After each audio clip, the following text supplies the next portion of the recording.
vamos a cocinar un riquísimo zapallo relleno. Primero vamos a utilizar un cuchillo filoso y lo vamos a cortar al medio.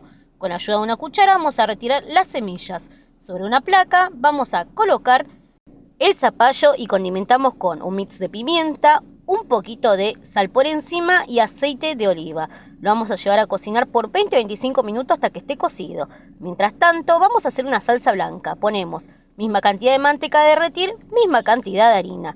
Integramos todo, que no quede grumos, que sea todo súper homogéneo y sumamos la leche calentita. Vamos a ir revolviendo, condimentamos con un poco de nuez moscada, mix de pimienta y un poquitín de sal. Dejamos cocinar hasta que quede súper espesito. Reservamos en un costadito y vamos a armar parte del relleno. Conseguimos una bandejita de verdurita, esa es la del verdurero del barrio. La vamos a colocar en una cacerola con un poco de sal, pimienta, un poquitín de aceite y vamos a dejar que se cocine todos unos minutitos. Después lo vamos a integrar con la salsa blanca. Ahuecamos nuestros zapallos ya cocidos con la ayuda de una cucharita y llegó el momento creativo, el momento de sumar este relleno delicioso de verduras con salsa blanca.